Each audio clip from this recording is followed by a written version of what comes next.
um trio formado só por adolescentes foi responsável por momentos de terror em um sushi bar aqui em Fortaleza. Mas, Isis, peraí, como é que você sabe que são adolescentes? Meu amigo, um deles que a gente vai mostrar, entre aspas, que tem que desfocar os abençoados, tem no máximo 12 anos, no máximo.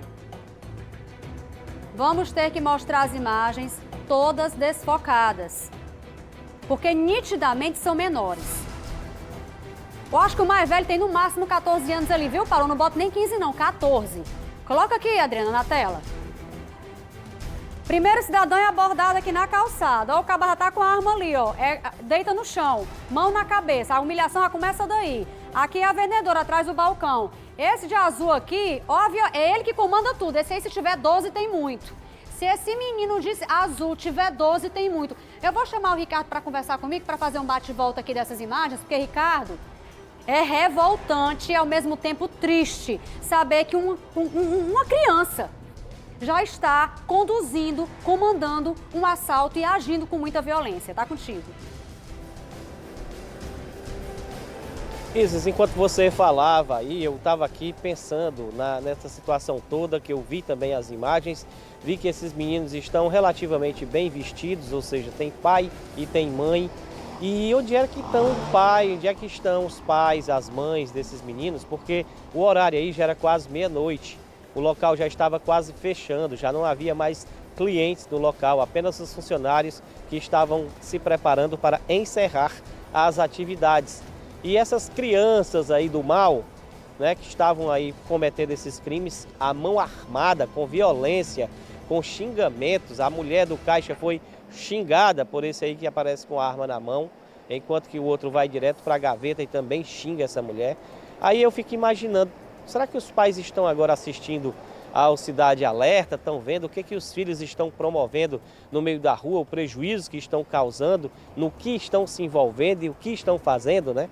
É muito triste, como você falou. Esse caso aconteceu no bairro José Bonifácio.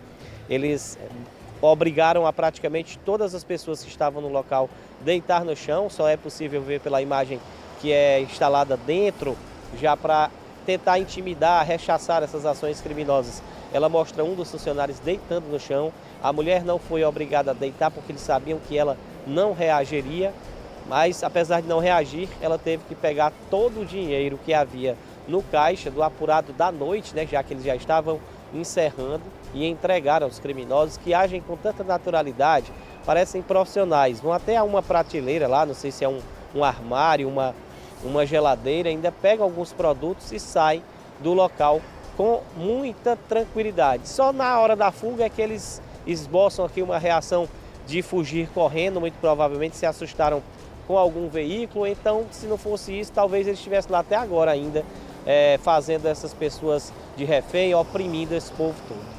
A polícia está investigando esse caso. Os moradores da região e os comerciantes relatam que a incidência de crimes lá, desse tipo de roubo, furto, é muito maior do que se possa imaginar. E antes de fechar são os assaltos. Depois que os comerciantes fecham as portas, são os arrombamentos. Ou seja, não tem jeito de se livrar da violência nem das ações criminosas no bairro José Bonifácio. Isis. É difícil, cara. Ainda há pouco eu falei, tá difícil viver. Você sai de casa, não sabe se volta como volta. Se chega em casa, você tem medo de entrar, porque você não sabe o que está esperando na sua porta. O rapaz ficou em estado de choque, o de branco, só faltou não levantar. Exatamente por quê? Por medo. Medo de repente, um desses abençoados aí atirar. Ricardo, eu fiquei chocada quando eu vi, porque eu ainda me choco com essas imagens que a gente recebe. A gente não pode achar, Ricardo, que isso é comum, que isso é normal, porque mora na periferia e cresce com o crime organizado enraizado.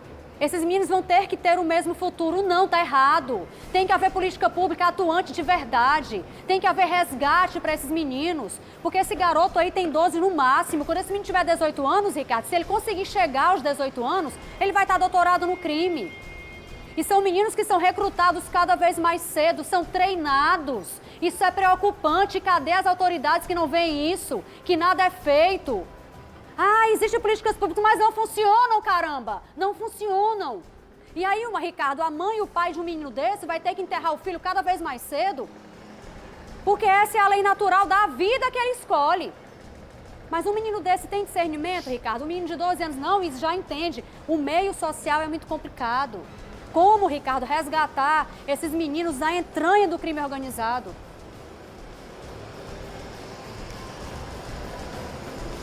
Isis, é uma situação difícil porque os heróis da atualidade, na nossa época era o Super-Homem, no seu caso a She-Ra, mas hoje em dia os heróis desse povo são os líderes das organizações criminosas que têm carrão, exercem poder sobre a sociedade e aí eles estão lá vivendo diariamente com aquilo, eles pensam logo que quando eu crescer eu quero ser isso e muitas das vezes antes de crescer já são arregimentados, recrutados para agir e provando, no caso, a valentia, né? Porque quem ataca alguém com a arma de fogo não é tão valente assim. Se fosse, ia no braço. Mas aí provando essa audácia, que geralmente é o que esses criminosos têm, no caso desses meninos aí, desses menores infratores, para poder serem aceitos pela organização criminosa. Eu não sei se os pais dessas crianças eram os criminosos de antes ou se são cidadãos que infelizmente não conseguiram evitar que os filhos fossem arregimentados pelos crimes. Às vezes as duas coisas ou uma delas, né, Isis? Para a gente tentar entender o que é que está acontecendo. Nesse caso, os pais não foram identificados, a polícia está investigando para tentar localizar e levar à delegacia só para dar uns conselhos mesmo, porque mais do que isso não consegue também não, porque o Estatuto da Criança e do Adolescente é uma proteção muito grande para esses meninos, não tem punição exemplar e eles acabam só voltando a reincidir. Verdade, Ricardo disse tudo. Muito obrigada pelas informações. Ricardo volta ainda hoje com mais notícia para a gente. É lamentável. É muito lamentável. E olhe lá quando os pais não são vítimas da ação dos próprios filhos, né? Porque eu acredito que a maioria são cidadãos, mas que infelizmente não conseguem tomar as rédeas. Porque eu já falei isso aqui no programa. É uma queda de braço do crime com os pais que tentam dar um futuro diferente, mas não conseguem. É uma situação complicada. Eu peço por esses pais a Deus, para que eles tenham força e consigam resgatar os seus enquanto há tempo.